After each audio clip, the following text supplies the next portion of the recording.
reiteramos nuestros agradecimientos por tu presencia el día de hoy, por las reflexiones que nos has regalado. También quiero agradecer a quienes integran este panel que se llama Cosechando Innovación, ¿cierto? No sé si se pudieron dar cuenta, pero en realidad el gran tema de esta tarde ha sido la agroindustria y la innovación en torno a también la industria alimentaria. Así que quiero agradecer profundamente a María Carolina Beckdorf, quien es directora del Centro, ¿cierto?, Tecnológico de Innovación Alimentaria, Z, para la innovación alimentaria. También a Cristian Hunes, ¿cierto?, empresario socio de IRADE, con muchísima experiencia, ¿verdad?, en la agroindustria, director ejecutivo, ¿cierto?, de Agrícola El Álamo, ¿verdad?, de Volcan Food, y también recientemente, ¿cierto?, miembro del comité de arándano, lo cual nos enorgullece, ¿cierto? Me comentaba Cristian que es el único también de la región, así que un fuerte aplauso por esta representación en la agroindustria. Y también, por supuesto, a Roberto García, quien humildemente casi no quería decir o contar, ¿cierto?, su premio a Boni, pero que nos enorgullece. También cómo desde la agroindustria se va desarrollando en el Fondo de Innovación para otras industrias también, como lo es la construcción, ¿cierto? Entonces, también un poco conectando con este propósito, voy a partir contigo, Cristian, ¿ya? Y quisiera hacerte la siguiente pregunta. Pensando en lo que mencionaba también Ítalo, ¿verdad?, los grandes desafíos que tenemos a nivel del cambio climático, escasez, ¿verdad?, toda la transformación que eso genera en las condiciones de una industria que es profundamente estacionaria también, ¿verdad? ¿Cómo ustedes, desde lo que nos comentabas en algún momento, ¿cierto?, que el valor de los productos como la fruta, por ejemplo, es que llegue lo más fresca posible al lugar del destino, cómo la innovación, cómo esas estrategias de innovación permiten abrir camino hacia un desarrollo sostenible? A ver, bueno, antes que todo, muchas gracias por la invitación y por la oportunidad de compartir mi experiencia. No sé, yo les puedo contar la historia de la producción de alimentos en el mundo, la historia de la innovación. O sea, alguien alguna vez desarrolló una semilla de trigo o una raza de ganado que produzca leche o carne. O sea, alguien alguna vez innovó y gracias a eso el mundo se alimenta hoy día, ¿ya? Y también la historia de la subsistencia, porque si alguien se equivocaba, la gente se moría de hambre, digamos. Y eso sigue ocurriendo. Entonces, hoy día, tú mencionaste cambio climático entre medio, ¿ya? Yo siempre digo que la vida es un poco como el fútbol, o sea, hay que saber avanzar y también defender, digamos, ¿ya? Entonces, nosotros estamos en la producción de alimentos en un balance entre donde, por un lado, buscamos innovaciones que nos permitan desarrollar nuevas cosas, nuevos, no sé, nichos de negocio, nichos de mercado para ir avanzando hacia donde los consumidores demandan, y también de cómo defendernos de amenazas. Y tal lo mencionó las amenazas tiempo atrás, o sea, en su presentación. Nosotros, en el cambio climático, nos vemos afectados a una presión, por ejemplo, en el uso del agua. Es súper importante eficientar el uso del agua en esta zona. Aún no hay problemas, pero los vamos a tener, digamos, ya nosotros. Una parte importante de nuestra innovación va en cómo hacer más eficiente el uso del agua. Pero al final, la agricultura no escapa a los códigos que rigen cualquier actividad. O sea, nosotros si vemos en la prensa, hay un famoso diario nacional que dice, lo pensó, lo hizo, ya. Yo siempre lo veo, me encuentro bien, pero me sonríe un poco porque es un poco más que eso. Él lo pensó, lo evaluó, lo planificó y lo hizo, digamos, ya. Entonces, nosotros en agricultura, en la producción de, nosotros nos dedicamos a los arándanos, las cerezas principalmente, pucha, este balance entre buscar nuevas cosas que se pueden hacer, pero también, esa es la historia de la innovación, pero también la historia de la subsistencia. Si lo hago, en una magnitud que pone en riesgo la viabilidad de la empresa que está detrás, entonces, en definitiva, no sé, no me quiero extender ni enredar demasiado con la pregunta, pero en definitiva, la innovación es necesaria, es imprescindible, pero hay que ser cuidadoso también con el riesgo que uno asume y con el chasis que está detrás de lo que tú estás exponiendo. Creo que en el almuerzo conversábamos, un capital de riesgo es por definición alguien que está dispuesto a que se pierda si la idea que se evaluó, que se planificó, que se ejecutó, no prospera. Pero también hay que ser súper responsable en los compromisos que uno asume, por ejemplo, uno como emprendedor, y aquí le hablo a todos los jóvenes, uno como emprendedor, si va a contratar los servicios de un profesional, lo va a arrendar una oficina, tiene que ser capaz de responderle a esas personas que no son capital de riesgo, digamos, ¿ya? Entonces creo que la planificación es súper importante. Me fui un poco más allá del área netamente de producción de alimentos, pero no sé si he respondido. Está perfecto, sí. Vamos a tener también otra pregunta donde podemos ir profundizando, ¿cierto? Gracias, Cristian. Y tomando lo que tú dices justamente de la escasez, eso nos pone en un debate que ha sido muy global, ¿ya? Y que es algo que está abierto, que es permanente, que no tenemos una respuesta el día de hoy, como parte de la incertidumbre de la que hablábamos también, y que tiene que ver con la inseguridad alimentaria. Y en ese contexto, ¿cierto? En ese concepto y en ese problema de inseguridad alimentaria es que hemos convocado a ZETA, ¿verdad? Este centro de prototipado de innovaciones alimentarias que tiene presencia en el norte, en el centro y en el sur de Chile, una colaboración público-privada, ven que estudiaba. Público-privada, ¿verdad?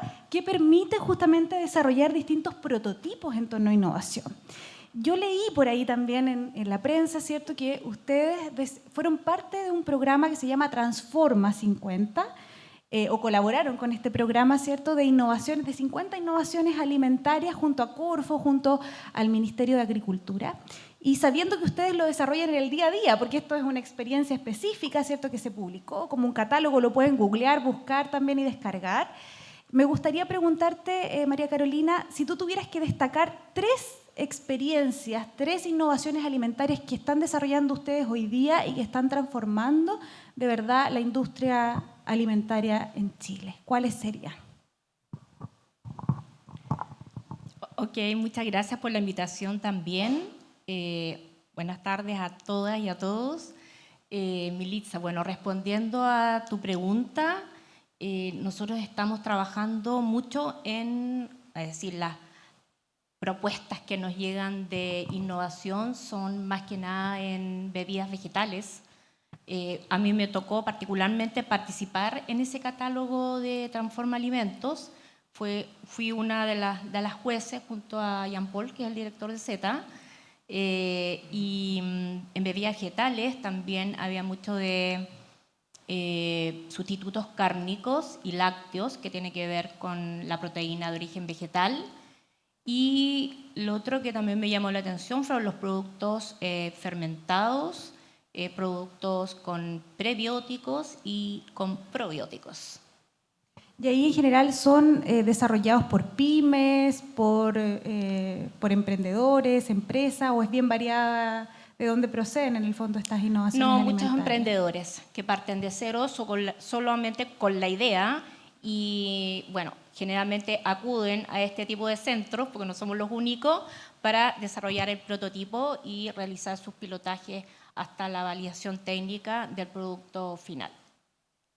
Perfecto, y hay un gran dato también para quienes tengan proyectos en esta misma industria. Gracias, María Carolina. Vamos con Roberto. Roberto, el trabajo que tú has hecho asociado, ¿cierto?, a la agroindustria tiene que ver fundamentalmente con tomar el material orgánico, ¿verdad?, y poder elaborar un producto que efectivamente tribute a otra industria, como decíamos, la industria de la construcción. Y ahí yo te quiero preguntar cuáles fueron los principales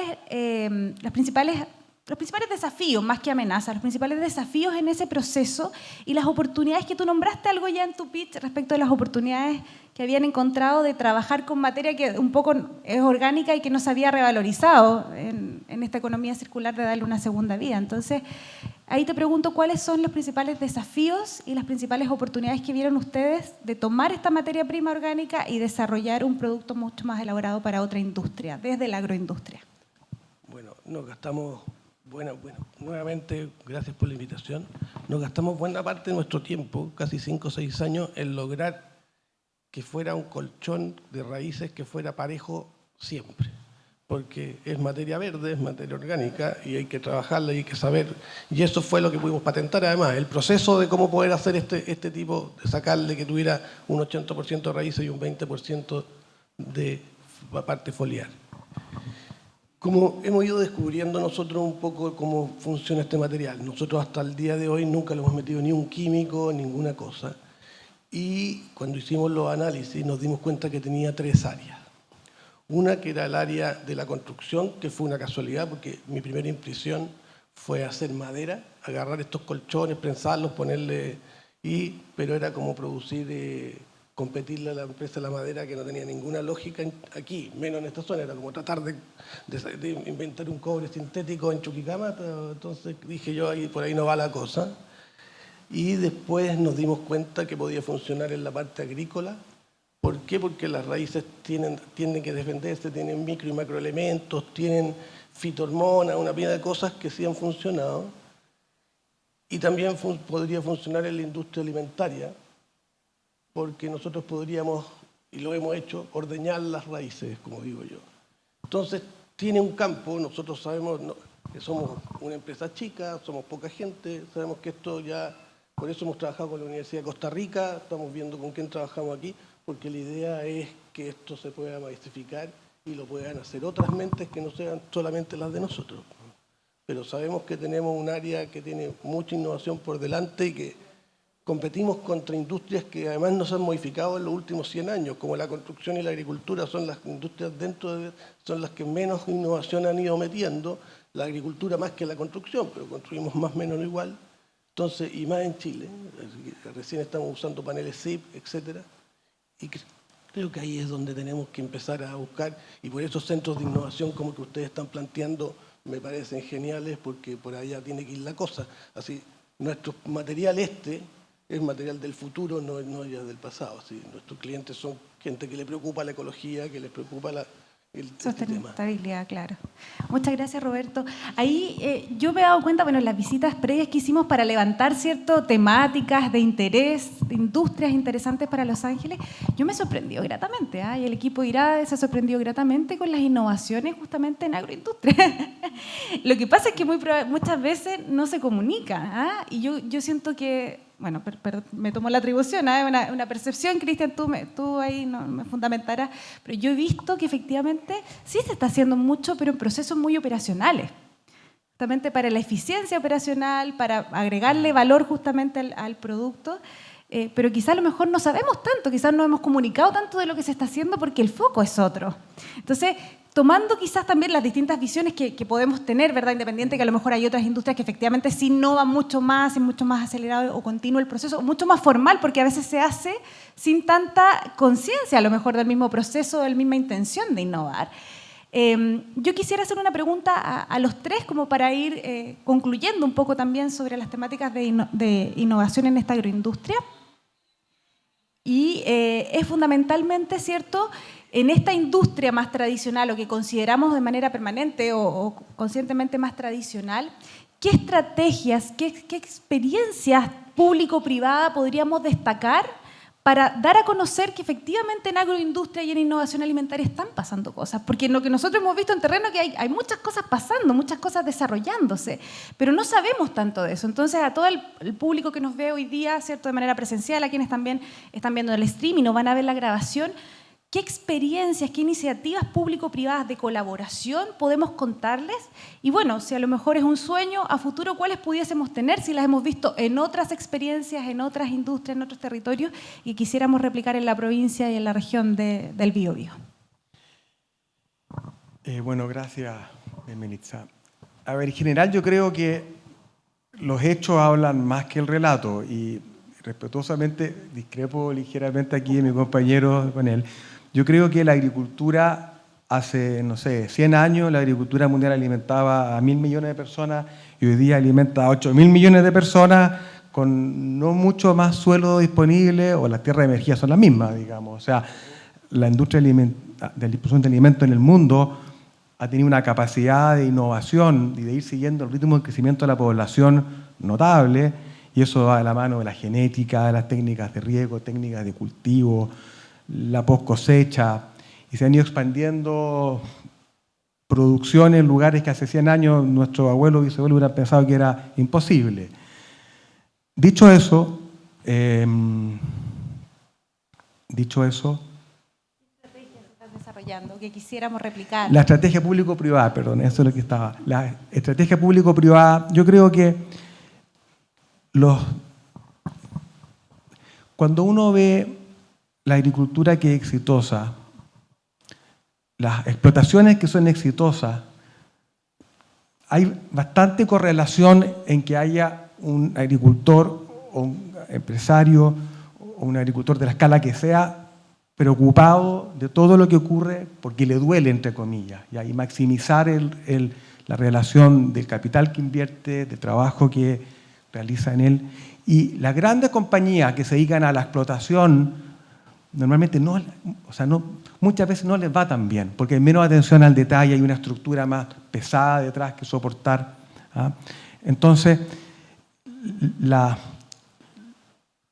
principal colaboración que la agricultura o los empresarios agrícolas necesitamos del Estado es lo primero que tengamos las condiciones para poder desarrollarnos. Eso significa infraestructura, seguridad, lo mismo que Ítalo mencionó en el listado, eso aplica perfectamente para la agricultura. Y en esta zona, que a nivel mundial somos competitivos, porque si uno ve, ¿qué es lo que uno tiene que ser capaz de visualizar? Si lo que tú produces, si vas a vender en algún lugar, con la calidad que tú tienes, lo produce a un costo competitivo respecto de alguien más que lo haga en el mundo, digamos, ¿ya? Como visión general.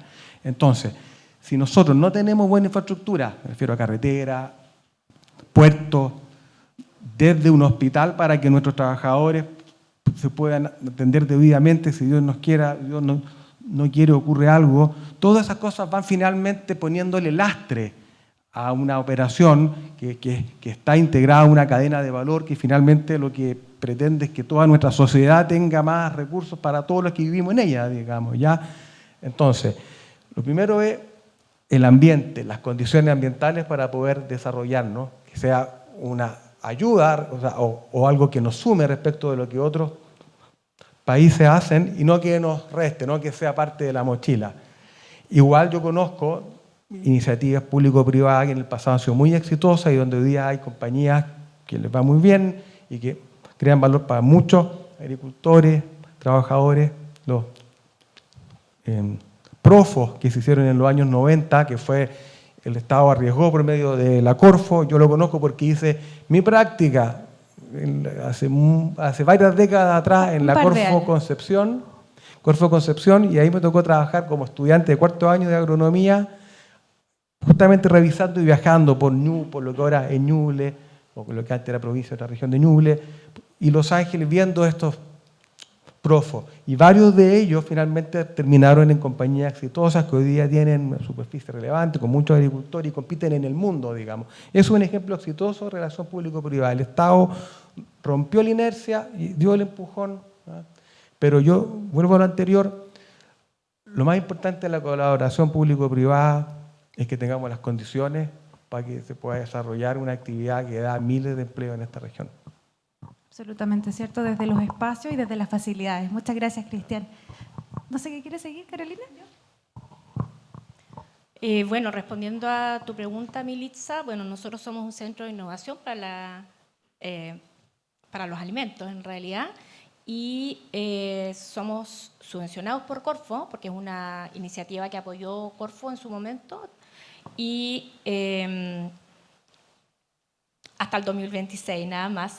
Pero en el fondo Corfo dispone de muchos financiamientos que se pueden aprovechar y que emprendedores pueden postular para desarrollar sus ideas, sus prototipos, y nosotros a su vez somos una corporación privada, ¿cierto?, que se formó por 4 universidades y que en el fondo estamos a disposición de ocupar esos financiamientos públicos para trabajar en colaboración con los emprendedores y en el fondo cumplir sus sueños.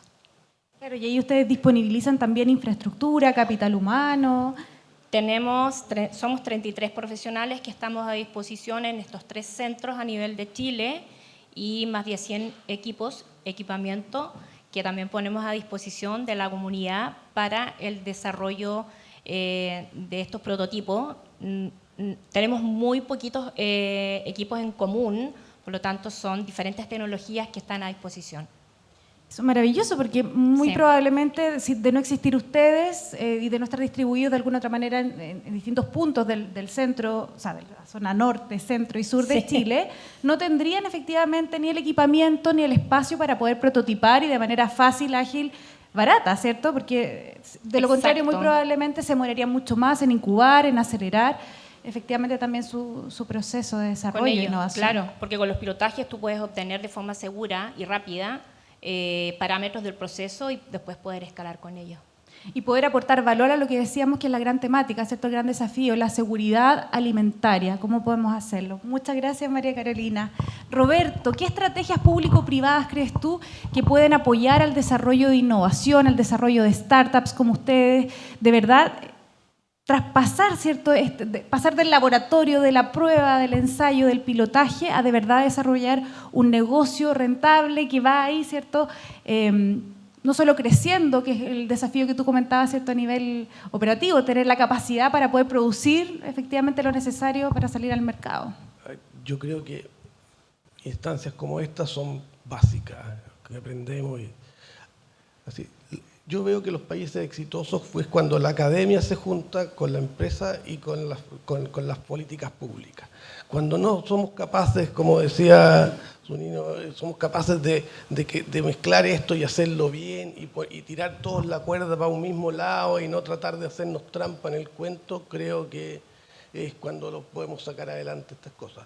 Nosotros, si no habría sido por la FIA que nos dio las primeras lucas para poder, independiente de las que teníamos, pero para poder avanzar en hacer este proyecto de cómo logramos hacer este desarrollo, y después la Corfo que nos permitió hacer el primer prototipo y crear este pequeño laboratorio, creo que habríamos estado súper complicados, y ahí tuvimos ayuda también de la Universidad de Católica en Santiago y de la de Concepción, que nos ayudó en algunas cosas, que le mandábamos los informes, nos decían, oye, profesores que nos dijeron, doctores en química, doctores en agronomía, que nos decían, oye, tírense por aquí, vean por este lado, y eso es básico.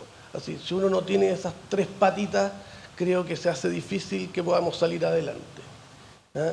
Y yo no me refería a la agricultura como estas son las que van, eran de las cosas que les demoró más tiempo empezar a cambiar. Tengo clarísimo que la agricultura ha ido cambiando. Yo cuando estuve en la universidad, cebollas se plantaban hasta, con suerte, hasta la salida de Santiago, y hoy día estamos hasta casi Temuco. El cambio climático también es un desafío que para la agricultura está siendo tremendo.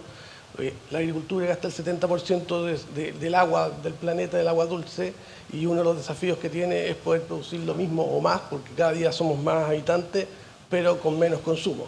Tenemos desafíos importantes que lograr como humanidad para poder salir en esto adelante. Grandes desafíos y grandes oportunidades hemos planteado hoy día para seguir cosechando innovación en la agroindustria. Quiero brindarle junto a ustedes un fuerte aplauso para nuestros invitados y a seguir innovando en agroindustria. Muchas gracias, Cristian, Roberto y María Carolina.